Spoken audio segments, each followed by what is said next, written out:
કેવું છે student public કાચાવાલા જા પર કપરા ગામડા ગામમાં આવીને ભાઈ જો એકલું ફ્રોક દેખાય તો ભાઈ હવાના ફ્રસ્કને બહાર ગયો એટલે મારી બેને મને કામ પર લગાવ્યો આ બધું ભાતને ખલાવવાનું હતું ને એને સાઈડ પર મૂકવાનું હતું એ ઘરમાં ગયો એટલે પાછા ભેંસના બચ્ચા આવ્યા તો એના પાછા ભગાડવા ગયો ભગાડવા પાછા લોકો ભાગે જ નહીં તો જેમ તેમ કરી લોકોને ભગાડીને પછી ઘઉંમાં પગ મારવા આવ્યો પગ માર્યો તો મારા પગ તો જો એટલા પાવડર થઈ ગયા પાછા પગને ધોવા ગયો પગને ધોયા ને ટ્રેક્ટરનો આવ્યો એટલે પૂરા કે ચા પીધી ચા પીને પૈસા લઈને ગયા આપણે દુકાને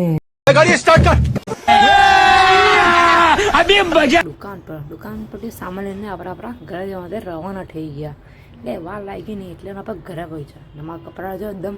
ગંડા એકદમ ખરાબ થઈ ગયા એકદમ કપડાં એટલે ખબર પડી કે આપણી ભેંસે નાનું બચ્ચું આવી ગયું જન્મ આપ્યું નાના પાડિયાનું તે પાડીને જોઈને આવ્યો